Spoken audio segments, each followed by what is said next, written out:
My recent experience was, working as a Scrum Master. I just love the idea of being a team facilitator and making sure I get to coach the team a little bit on Scrum values and Scrum methodology, and I get to remove impediments. So, my day started out by, being in the daily stand-up, and that's a 15 minutes meeting again, like we talked in the lecture. I go around and I say, okay, let's just go around and answer the 3 questions. What did you do yesterday? What are you going to focus on today? And do you have impediments? And we go around and I'm actually focused on hearing how everybody is doing, and if there's an impediment, I'm actually making a list of impediments so that I can make it visible, or I can work with a team member to go out there and resolve that impediment. I've also been in an environment where people didn't want to answer those 3 questions. So one of the things that I did is I did something called appreciative inquiry. So the question, instead of asking what did you do yesterday, what we said is, what are you going to focus on today? Are we in track to meet our sprint goal? And do you have any impediments? So that's a little bit more indirect, and people felt and resonated with those questions.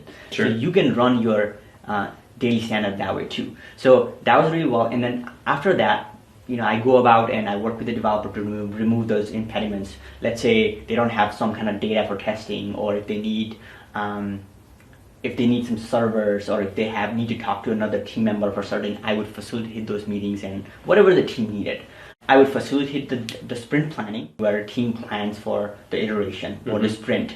And these are the things that we want to get it done, and this is our sprint goal. I facilitated that. So I would invite all the necessary people in the room. I would even go and ask the stakeholder to come in the planning, or if we need any kind of clarification. And I would make sure that we had talked about the sprint goal at the end of the sprint planning. Excellent. Yeah, and I think that's one really cool thing when I was working in some agile projects, that when the Scrum Master hears that roadblock or that impediment, as you're in there and people are kind of talking about it, you don't usually, it doesn't come out. It's not like, oh, I have this problem, I can't move forward. It's, oh, I'm running into a challenge with this. Right? And then that Scrum Master I've had in the meeting say, actually, hey, let me talk to you after this real quick. I know somebody that you can talk to that might be able to give you some assistance, right? And they're just removing that and just helping that team continue to drive forward and not be stopped by anything. Yeah, I like that. This is why there's a need for a Scrum Master, because, again, we have a 2-week iteration or 3 weeks, right? Team is so focused on getting those stories done that sometimes the impediments might, this task switching. So it's good to have somebody who can kind of facilitate and resolve those impediments. And he's thinking in a way where, what are some of the challenges that team is having? What are some of the ongoing impediments? Somebody really has the connection and is thinking in a very resourceful way for team to get going. And team is focused on developing and producing end-to-end working software. Yeah, and you talked a little bit about how the Scrum Master is facilitating both the daily stand-ups as well as the sprint planning meeting. What about sprint review and retrospective and stuff like that? Are they doing the same thing there? Yeah. Let's go to sprint review. So sprint review is a meeting where you review your sprint. What did we do in this sprint? Again, this is not perfect product. Sometimes you have a plan and there might be a few stories that are not done. It's totally okay. In the sprint planning... Well, it's not always okay.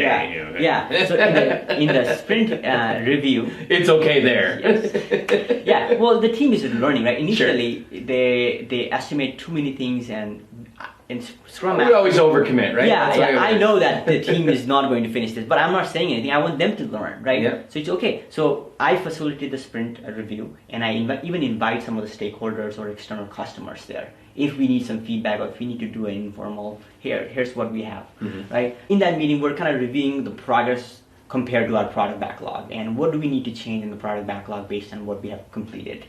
And maybe we're doing re-estimating of some of these stories and moving some of these stories to next sprint. So we're doing those things in the sprint review. And then the retrospective is one of my favorite meetings to facilitate. In the retrospective, as a Scrum Master, I'm sending out calendar invites for everybody in the team, making sure everybody can attend that meeting. Having a space, and having an open space where a team can actually, not a loud space, but a quiet space, a nice meeting room where people can actually talk about what happened in this sprint. And really facilitate in a way where, some of the team members are not talkative and others are really talkative and optimistic. And usually sometimes they actually take over the conversation and they blast the others with ideas, and it's almost overwhelming sometimes, right? So what I do is whenever we are in that retrospective room, I am actually going around and I'm facilitating, okay, we're gonna actually start, and here's sticky notes. Why don't you just write down things in those 3 columns? What went well, what didn't go well, and what do we want to improve? And I'll give them 5 minutes to think about it, right? So that they have time to actually think about what those items. And then I'll collect those things and I'll actually post it on the wall.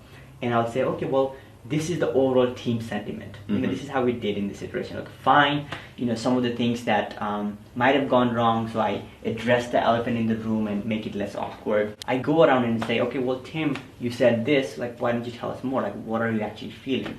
And Max, what about you? What were your challenges, and why did you think this was something that we want to improve on? What's the actual pain point? So facilitating those conversations, it's really fun for me.